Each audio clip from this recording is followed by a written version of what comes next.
some part of you called this in. It wasn't just a scroll, a click, or an algorithm. It was a quiet signal from the part of you that's ready. Maybe you didn't know what you were looking for, but something in you did. Healing doesn't always begin with medicine. Sometimes it begins with a moment, a pause, a soft realization that what you've been carrying in your body might not be physical at all. That maybe, just maybe, your symptoms are a language, and your body has been speaking for your mind this whole time. No one ever asked you this question before. What thought has been repeating so often, so silently, that your body had no choice but to act it out? This isn't a self-help pep talk. This is an invitation to go deeper, to explore not just how the mind affects the body, but how to work with it, intentionally, powerfully, gently. Thoth's wisdom isn't just ancient, it's alive. And if you're here, it's already reaching for you, through words, through frequency, through memory. So breathe, and let this be the beginning. There are moments in life when you're not exactly in pain, but something just doesn't feel right. You're breathing, you're functioning, but a weight lingers, subtle, silent, like a fog behind the eyes or a softness that's gone from your chest. Most people shrug it off as stress. Fatigue, the side effect of modern life. But what if that unease is your body whispering that your thoughts are no longer safe? That the very patterns running on autopilot are draining your energy in ways you've never been taught to see.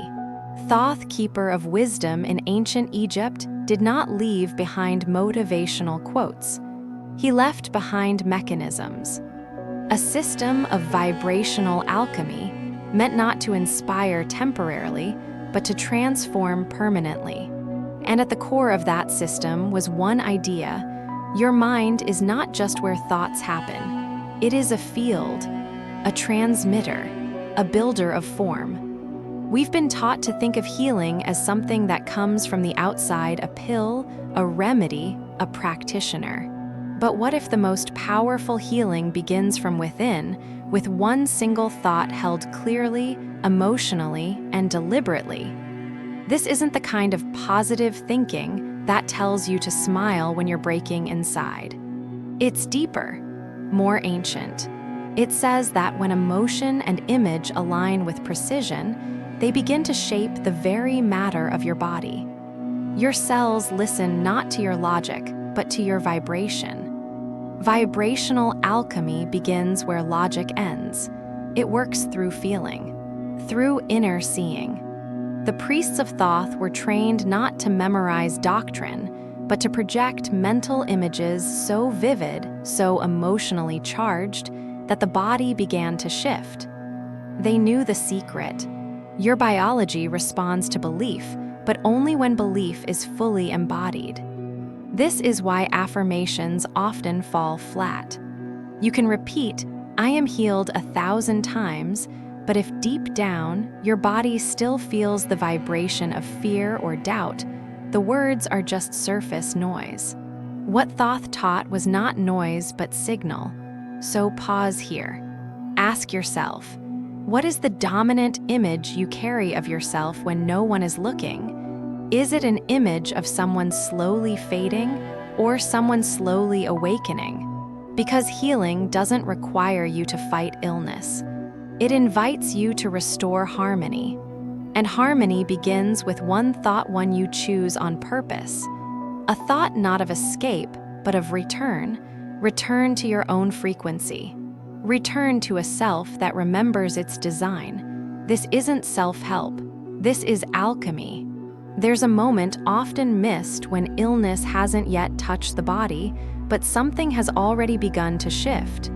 You can't see it on a scan.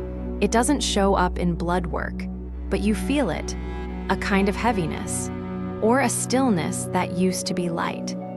The ancient Egyptians believed that long before symptoms appear, illness begins in what they called the subtle body, a vibrational atmosphere that surrounds and interweaves with the physical. Thoth spoke of this space not as metaphor, but as mechanics. The unseen layer where everything begins. Modern minds struggle with this. We want proof. We want something to measure. But healing, real healing, doesn't start where proof lives. It starts in the field, the quiet, invisible atmosphere around you that holds the memory of everything you've felt, feared, repressed, or avoided. Picture an iceberg. What you see above the water, the physical symptoms, the diagnosis, the pain is only the tip. Beneath the surface lies a vast structure of unprocessed emotion, outdated beliefs, inherited energy, all frozen into the subconscious, all shaping the body's response. This isn't theory. It's observation, one the ancients mastered without machines. They read illness not through lab results, but through vibration. A priest trained under Thoth didn't ask, "Where does it hurt?" They would sit in silence, feel the field, and ask, "What is out of rhythm here?" Because every part of you is music. When a note goes flat, your emotions sense it first. Your breath tightens. Your skin feels colder. You lose the softness in your gaze. And if left untuned long enough, the body eventually speaks louder through imbalance. The emerald tablets describe this interplay in cosmic terms. The sun and moon within you, the tides of your breath, the spinning of internal energy centers, chakras mirroring the patterns of the natural world. Illness, then, is not punishment. It's a message, a nudge from nature that something has stopped moving. So how do you listen? Begin simply. Not with analysis, but with awareness. Place your attention on your chest, not to judge, but to feel. Is it light? Is it heavy? Does it expand with ease or shrink under the weight of something unsaid? This is your atmosphere. This is where healing begins, not with action, but with noticing. What you sense might surprise you. It might not make sense. That's okay. You're not here to fix it in a moment. You're here to feel it, and in doing so, begin to shift it. Because in the wisdom of Thoth, the invisible is never powerless. It is simply waiting to be seen. There are doors within us that we stopped opening long ago. Places where old anger still lingers, where grief never got its full breath, where guilt crouches like smoke in the corners of memory. Most of us were never taught how to move emotion. We were taught to manage it, to stay strong, to stay quiet. But emotions don't disappear when ignored. They find other ways to live. In Thoth's healing traditions, unprocessed emotion wasn't a minor inconvenience. It was a gateway one that, when left unopened, turned toxic. Guilt that never found forgiveness can press into the body like a weight on the lungs. Anger, pushed down too long, tightens into the gut. Fear, when unspoken, curls around the heart like a silent fist.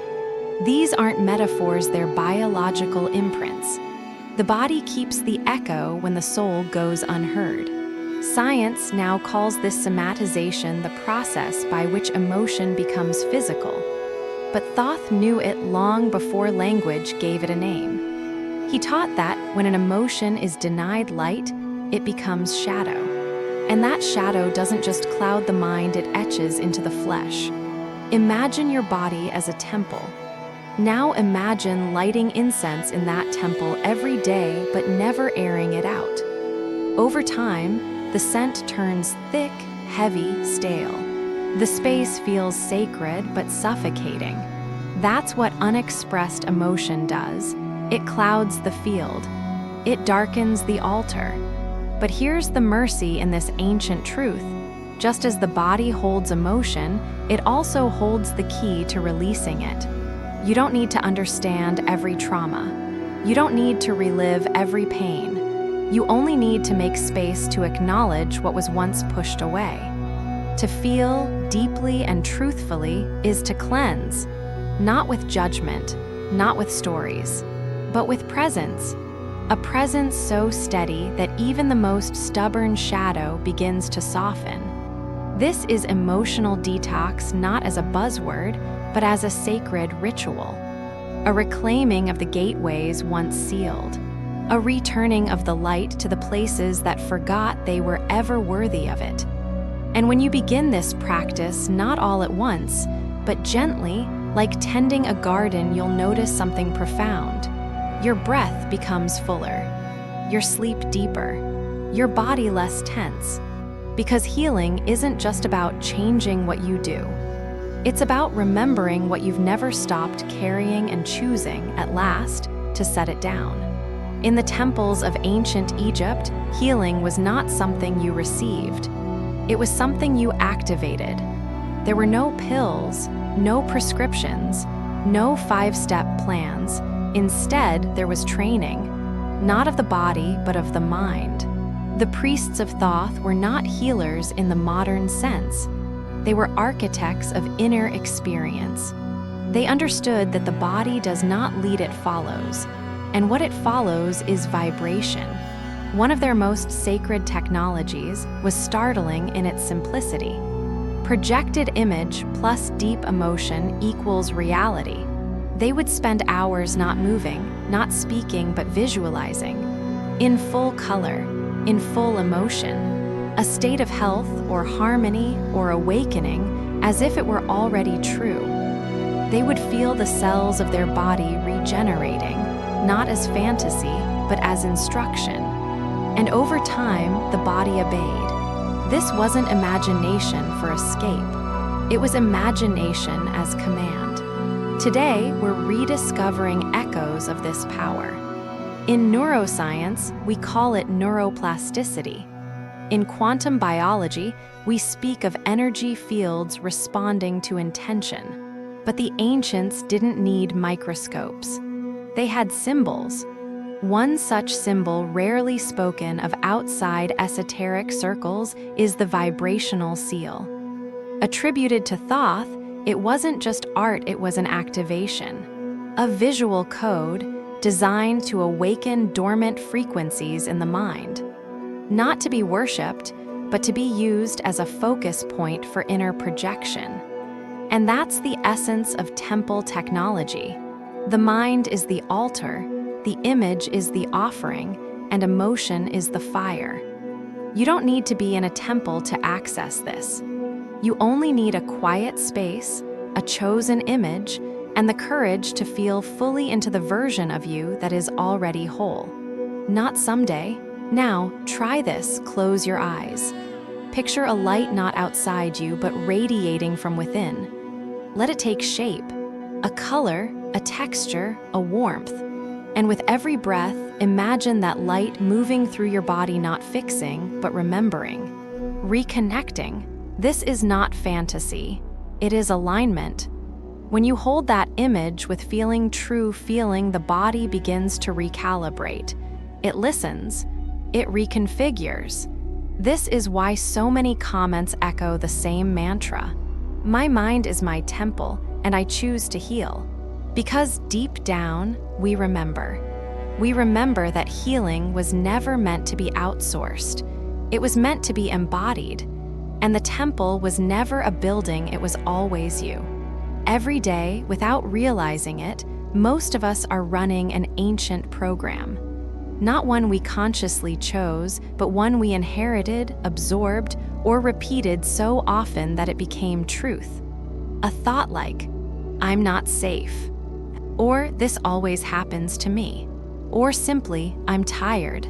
Not just words, but energetic loops. And when left unchecked, they become the architecture of your reality. Thoth's wisdom was clear. The body listens to frequency. Not occasionally, but constantly. Every thought emits a signal. And when that signal loops day after day, it forms a field, an invisible rhythm that the body begins to obey. That's how disease becomes normalized. Not because you chose it, but because you didn't interrupt it. The power isn't in controlling every thought. That's impossible. The power is in noticing. in becoming aware of what's looping and choosing in one breath to shift the frequency. This is where vibrational alchemy becomes a daily practice. Simple, subtle, but deeply real. One method, drawn both from ancient breathwork and modern neuroscience, is this: breath, anchor, presence. When you feel yourself sinking into a familiar emotional spiral, pause. Take one conscious breath. Let it be slow, deep, full. That breath is your anchor. Then, place your attention not on the thought, but on the sensation. Where is it in your body? What does it feel like? Sharp, heavy, tight? Now ask not, why is this happening? But what frequency am I feeding right now? That question cuts through the trance. Because the moment you name the pattern, it loosens. And the moment you breathe differently, the body hears a new signal. This isn't just spiritual poetry, it's neuroplasticity in action. Studies show that when we redirect attention with breath and awareness, we literally rewire the brain. New neural pathways form, old ones weaken. And over time, the dominant vibration, the one that once kept you sick, begins to dissolve, not through force, but through choice. Healing, then, is not a miracle. It's a repetition of a new signal, until the body no longer remembers the old one. So the next time you hear that quiet, familiar voice in your head whisper something heavy, pause, breathe, choose again. You're not broken. You're just reprogramming. Not all medicine comes in bottles. Some of it hums through the air. Some of it rises in your breath. Some of it lives in the silence between thoughts. Thoth's followers believed that the body responds to vibration more faithfully than to instruction. They didn't chant to worship. They chanted to shift states, to raise their internal field, to remind the body of its original frequency. Today, science is beginning to confirm what the ancients already knew: energy heals. But not just any energy, intentional energy. Take sound, for instance. Sound baths, using instruments like crystal bowls or gongs, aren't just relaxing, they're transformative. Each tone interacts with the body's energy field, gently guiding it back into harmony. The same applies to chanting.